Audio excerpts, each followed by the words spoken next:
I created Species Nutrition with one mission in mind: to provide bodybuilders and serious athletes with no-nonsense supplements that work.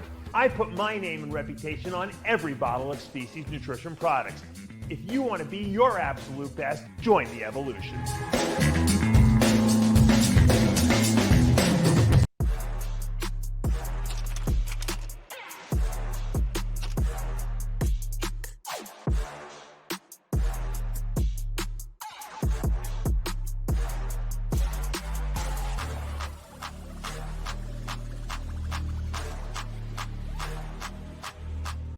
Alongside Sergio Oliva Jr. here at the IFBB Dubai Pro at the Panada booth. Sergio, first of all, how you been? I'm doing better. The year started off kind of rough, but you know, everything happens for a reason. So as long as I end the year good, right? It's been quite, you know, I've said this to you before through the progression of your career. There have been so many different chapters, so many different ups and downs, and I feel like this past year, it's been your career in bodybuilding in a nutshell. Where are we now? We are on the next chapter, I guess, or the new book. Got a new coach, something I've never done in my entire life. I've been with Aceto, everybody knows, since I was an amateur. He's literally who made me.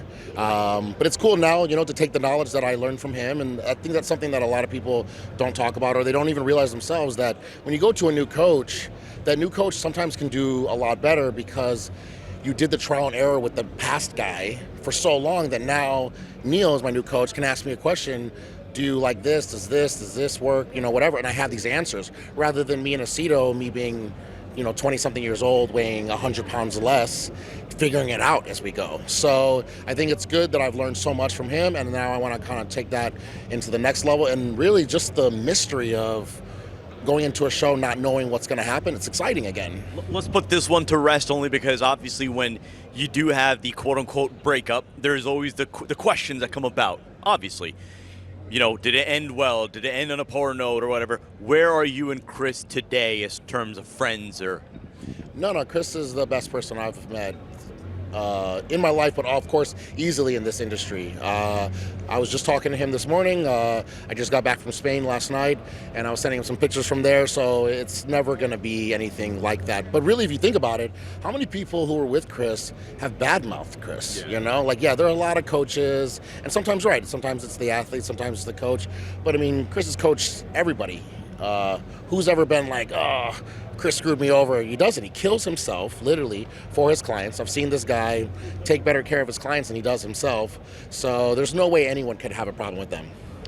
Let's talk about Spain, because you just told me the literal most mind-blowing thing. Now, when I spoke to you a few weeks ago, my question was whether or not you were going to be at the Dubai Muscle Show, which is in November, and you told me at the time that yes, but then you were going to be, and I remember correctly, you said you were going to move to Mexico afterwards, but then earlier today, you tell me that you're moving to Spain, and for the bodybuilding audience that's not aware, truly for one of the most mind-blowing reasons, so please clarify.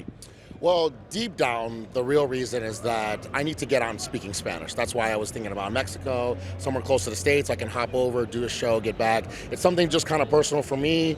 Definitely even an issue me and my father had growing up, that I wasn't really speaking it well. So it's a very embarrassing thing for me, as my friends know. But as for the bodybuilding news of what you're speaking of, is Dorian Yates will be training me. And I don't even know what to say. It's kind of like a thing that happened on accident, and now it's the most exciting thing I think I've ever had happen. You have to break down what that conversation was like, because I know what people are thinking right now, and it's exactly what I was thinking. This is going to be the literal bodybuilding version of you having a Mr. Miyagi. Have did that all go down? Who brought up the conversation, him or you?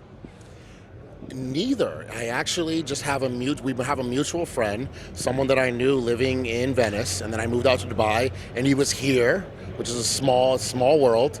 And I was telling him how I really want to get on my Spanish. It's very important to me, and I want to go prep for my next show outside of Dubai. Unfortunately, because of the case that I had, the traffic accident, it's just put a bad vibe on me and being here, and I just kind of need a new break. I cannot think about prepping for another show here. So no matter what, I was going to leave. Running into this guy who is friends with Dorian, who is like, oh, you should go train at this gym. This is the gym he trains at. And me just going there, and the next thing I know, me and Dorian are hanging out and talking about training me for the Arnold Classic. It's just one of those things where this is how life's supposed to happen, I guess. It's crazy that you mentioned that things sometimes just happen the way that it should. But, I have to ask, when you think about Dorian Yates, right? There was Dorian Yates, the competitor, and there's so much made about the blood and guts, the training, right? The scientific approach that he had to everything. But now he has such a philosophical approach towards bodybuilding, towards life. And I really wonder, when you think about what that experience is going to be like for you, there's going to be the training aspect. There's going to be the motivational aspect. But I think there's another aspect that he may unlock, more of a life aspect, more of a philosophical way to think about things aspect. Have you thought about that as well? Yeah, well, I had a little bit of a taste of it when Cormier was staying with me, and he prepped me for the Arnold. As maybe some people don't know, after Cormier was competing in the Olympias for years, he then went out and stayed with Dorian. And Dorian's the first person that actually taught him how to properly train. And if you talk to Cormier today, he'll still tell you how upset he is that it took so long for him to go out there and learn this type of training. It completely changes the whole difference of having good genetics and looking good and actually just transforming your body, completing your full potential. So I had a little bit of the training. I can't imagine how it'll be from the actual Miyagi himself, but for the life aspect of it, that's one really good thing that I got from Aceto. If anything, he probably taught me more about life and being a good person. And just talking to Dorian, this new him, where you can turn it on. You can see him, and he'll even say himself that sometimes he has to calm himself down because he'll injure himself. He's still got that dog in him. But his philosophical way of looking at life and handling problems is definitely something that I will learn from, and I need to learn from. I think the giving up your life for bodybuilding thing it's not a problem for me. I can do that easily. Training, dieting, suffering. The suffering part of bodybuilding, for some reason, people think that if you don't nail your condition at the show, you are cheating on your diet, and that's just not how bodybuilding works anymore. So all those things I have.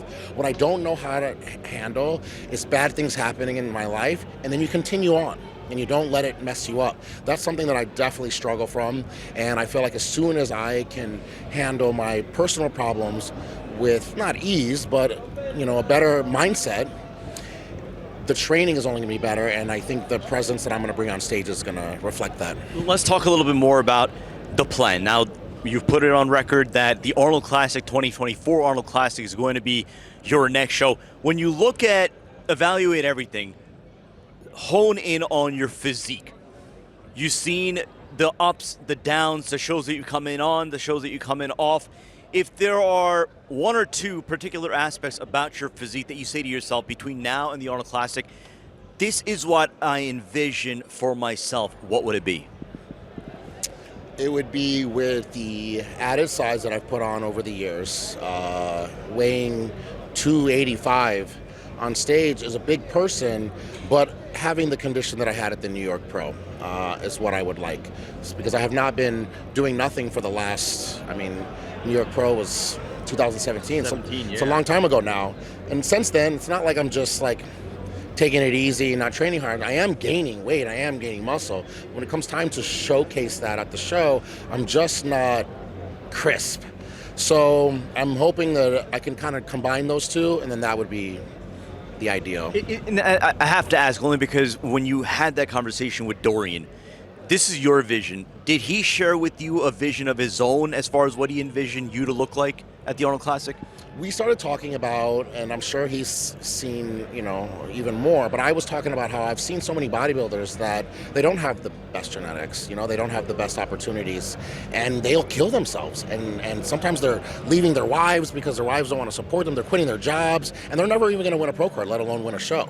And sometimes you want to tell those guys, man, you know what, it's not a plan B, but it's something that you really need to think about. And people don't want to do that in this sport. They don't want to tell people the truth. But we were talking about how people who do have the opportunity and don't do it are worse. And I think that's the worst type of bodybuilder, which is what I'm doing, is having so much potential, completely giving up my life. Because it's different if I'm like, have this potential and I'm partying. I have this potential and I'm just kind of like half-assing my workouts. Have potential, kill your body, separate your life from the rest of the world.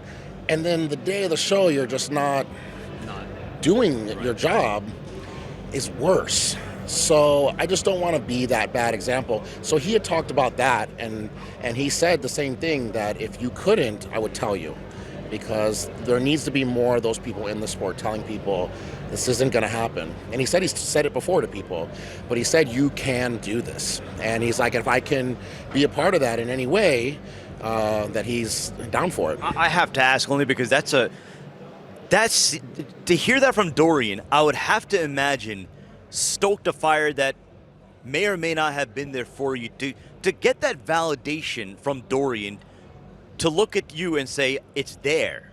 I believe it to be there. What does that mean coming from him?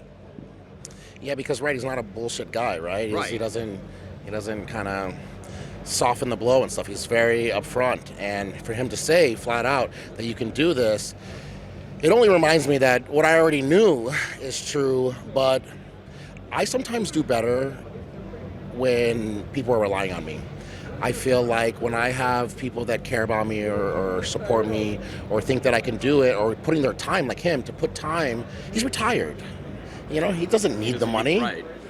So him to take time out of his yoga and Pilates and just loving life, enjoying it, riding his bike. By the way, living in Marbella, I think we have to clarify, Marbella, Spain. Right. It's paradise there. To do that, to then put time into some guy who wants to pursue some crazy dream, because it is crazy, I think it's only going to hold me more accountable to myself, because I would never want him to waste a minute on me. So it's really, people use the light of fire, it's just so redundant, but I feel like it's definitely turned up the fire that was already there.